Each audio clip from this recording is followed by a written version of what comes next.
தித்திக்கும் காதல் தீயே. அத்தியாயம் 1. திரும்பி வா, உன் திசை எது தெரிந்தது, மாறி போகாதே. வருவதை நீ எதிர்கொண்டு பார்த்திடு, கோழையாகாதே. உன்னில் இரத்தம் அது நித்தம் கொதிக்கட்டும், எண்ணிய எண்ணம் அது என்றும் ஜெயிக்கட்டும். தப்பேதும் இல்லை, நீ அப்பனுக்கு பிள்ளை. எதிர்த்து நில், எதிரியே இல்லை. நம்பிக்கைக்குள் தடைகளே இல்லை என்ற பாடல் ஹெட்செட்டில் செவியோரமாய் ஒலிக்க, பாடலுக்கு ஏற்ப கைகளில் தாளமிட்டுக் கொண்டே பேருந்து பயணத்தை ஜன்னல் ஓரம் அமர்ந்து ரசித்து அனுபவித்துக் கொண்டிருந்தாள் மகள்விழி. மகள்விழி பெயருக்கு ஏற்றாற் போல அவளது விழிகளை காண்பவர் மனதில் ஒருவித மகிழ்ச்சி உருவாகும். கலை அறிவியல் கல்லூரியில் 2ஆம் வருடத்தை வெற்றிகரமாக முடித்து இறுதி வருடத்தை தொட்டிருப்பவள். இந்திரன் பல்லவி தம்பதியருக்கு ஒரே புதல்வி. ஜன்னல் வழியே வந்த காற்றினால் முன் நெற்றியில் விழுந்த கூந்தலை ஒதுக்கியபடி பேருந்தினுள்ளே நோக்கியவள் ஒரு இளவயது ஆண் ஒருவன் பேருந்தில் நின்று கொண்டு தன்னை பார்த்து சிரித்துக் கொண்டிருப்பதை பார்த்தாள் மகிழ்விழி. யாரா அவன்? ஒருவேளை நமக்கு தெரிஞ்சவனா இருப்பானோ என நினைவலையில் அந்த முகத்தை தேட ஆரம்பித்தாள். எவ்வளவு தேடியும் அவன் யார் என்று தெரியவில்லை மகிழ்விழிக்கு. தம்பி, யார் பாணி? எதுக்கு நீ பார்த்து சிரிச்சிட்டு இருக்க என அவரிடம் கேட்டாள் மகிழ்விழி. ஒண்ணுல்ல என கூறிவிட்டு மீண்டும் அவளை பார்த்து கொண்டே நின்றான் அவள். சரியான பைத்தியம் போல என நினைத்துக் கொண்டு மீண்டும் இசையில் மூழ்கினாள் மகிழ்விழி. சிறிது நேரத்தில் பக்கத்தில் அமர்ந்திருந்த பெண், உங்களுக்கும் உங்க லவருக்கும் சண்டையா? உங்க பின்னாடி இருந்துட்டு அவங்க ரொம்ப நேரமா உங்களையே பார்த்து சிரிச்சிட்டு இருக்காரு என மகிழ்விழியிடம் கேட்டாள். அதை கேட்ட மகிழ்விழி, எவன்டா அது எனக்கு தெரியாம ஏன் லவரு என நினைத்துக் கொண்டு பின்னால் திரும்பி பார்த்தாள். பெண் இருக்கையில் அவன் அமர்ந்து கொண்டு மகிழ்விழியை பார்த்து சிரித்துக் கொண்டிருந்தான். அவன் சிரிப்பில் இருந்த வித்தியாசத்தை மகிழ்விழியின் உள்ளுணர்வு எச்சரிக்கை செய்ய உள்ளுக்குள் மூண்ட கோபத்தில் அருகில் அமர்ந்திருந்த பெண்மணியிடம், ஏங்கா, என்னை பார்த்து சிரிக்கிறவெல்லாம் என் லவர் ஆக முடியாது. உங்க வேலை என்னமோ அதை மட்டும் பாருங்க, தேவையில்லாத வேலையில பாக்காதீங்க கூறிவிட்டு அவனை ஒரு முறை முறைத்துவிட்டு அமைதியாக திரும்பிக் கொண்டாள். சிறிது நேரத்தில் தனது காலை யாரோ உரசுவது போல் இருக்க கோபமுடன் திரும்பி அவனை பார்த்தாள் மகிழ்விழி. அவன் மகிழ்விழியின் இருக்கையின் கம்பியில் முகத்தை வைத்துக் கொண்டு அவளின் பின்னங்கழுத்தை உரசி கொண்டிருந்தான். உள் நெஞ்சில் மூண்ட தீயுடன், என்ன தம்பி உன் பிரச்சனை என கோபத்தை உள்ளடக்கி கேட்டாள் மகிழ்விழி. நீங்க ரொம்ப அழகா இருக்கீங்க.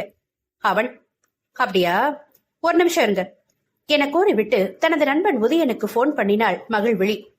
ஹலோ அப்பா, நான் 27E பஸ்ல காலேஜ் போயிட்டு இருக்கேன். இன்னைக்கு என் செருப்பு பிஞ்சிரும் போல, புது செருப்பு வாங்கி வச்சிருங்க என தந்தையிடம் பேசுவது போல் தன் நண்பன் உதயனிடம் பேசினாள் மகிழ்விழி. உதயனும் புரிந்து கொண்டு, நீவா தங்கம், உனக்கு 2 ஜோடி செருப்பு வாங்கி தரேன் என கூற இதழ்களில் முகிழ்ந்த சிரிப்பை மறைத்துக் கொண்டு அவனை பார்த்தாள் அவள். அவன் மகிழ்விழி பேசியதை கேட்டவுடன் பேருந்தின் கடைசி இருக்கைக்கு எழுந்து சென்று விட்டான்.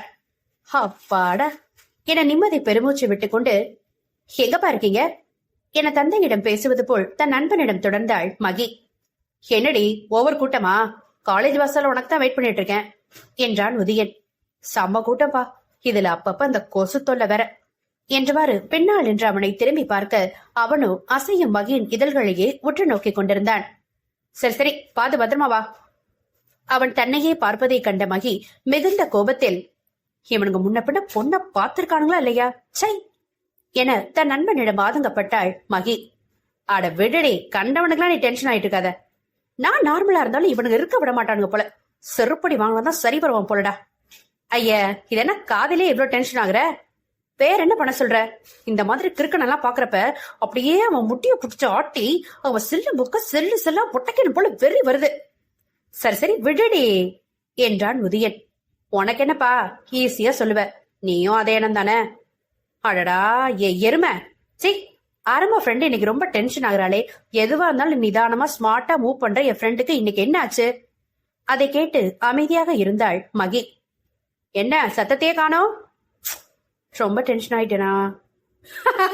அதெல்லாம் ஒண்ணும் இல்ல, எனக்கே தெரியுது. சரி விடுடி, நல்லபடியா காலேஜ் வந்து சேரு. எனக்கு என்னடா பயம், நான் நல்லபடியா வந்துருவேன். அவனை எதுவும் பண்ணிராம நல்லபடியா வந்து சேருன்னு சொன்னேன். அத அவன் நடந்துக்கிறத பொறுத்து. சரி, எதுக்கு நான் போலீஸ் ஸ்டேஷன் வர ரெடி ஆயிக்கிறேன் என சிரித்தான் உதயன். போட போன விட வெண்ண என ரகசியமா கூறி போனை வைத்துவிட்டு இசையில் கலந்தாள் மகிழ்விழி. என்ன பாப்பா இப்படி எல்லாம் பேசுற என மகியின் அருகில் இருந்த பெண்மணி கேள்வி கேட்க அப்பெண்ணை தீயாய் முறைத்தாள் மகி. வேற எப்படி பேச சொல்றீங்க? இல்ல கொஞ்சம் பொறுமையா பேசலாம்ல. பொறுமையான எப்படி என இழுத்து பிடித்த பொறுமையுடன் கேட்டாள் மகி.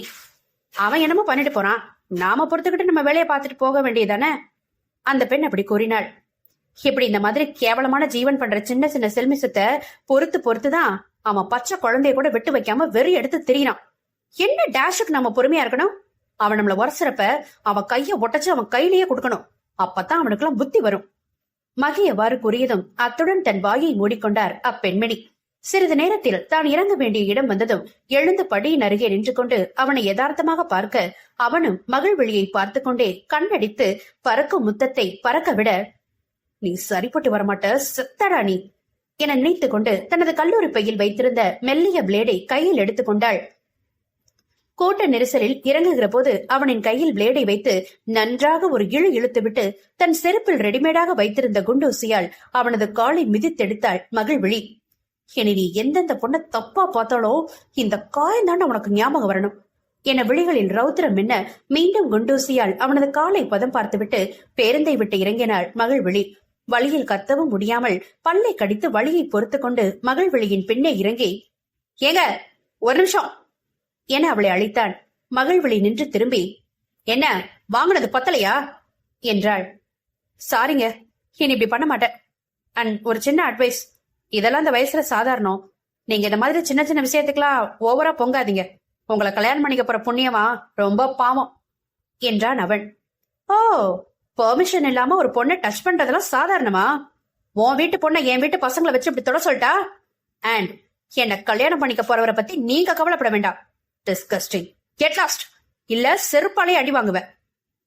அவன் எதுவும் கூறாமல் விட்டால் போதும் என்று ரீதியில் ஓடி மறைந்தான். அதென்ன ஆனா உடனே என்னை கல்யாணம் பண்ணிக்க போறவே ரொம்ப பாவம்னு எல்லாரும் சொல்றாங்க. டே மகிழ்வழி புருஷா, நீயாச்சும் வந்து சொல்லுடா, நான் நல்ல அமைதியான பொண்ணுன்னு. மகிழ்வழி புருஷா எங்கடா இருக்க நீ என மனதுக்குள் தன் வழமையான புலம்பலை புலம்பிக் கொண்டே கல்லூரிக்குள் நுழைந்தாள் மகிழ்விழி. மகிழ்விழியின் புலம்பலின் நாயகன் அங்கு ஒருவனை அடித்து கையை உடைத்துக் கொண்டிருந்தான்.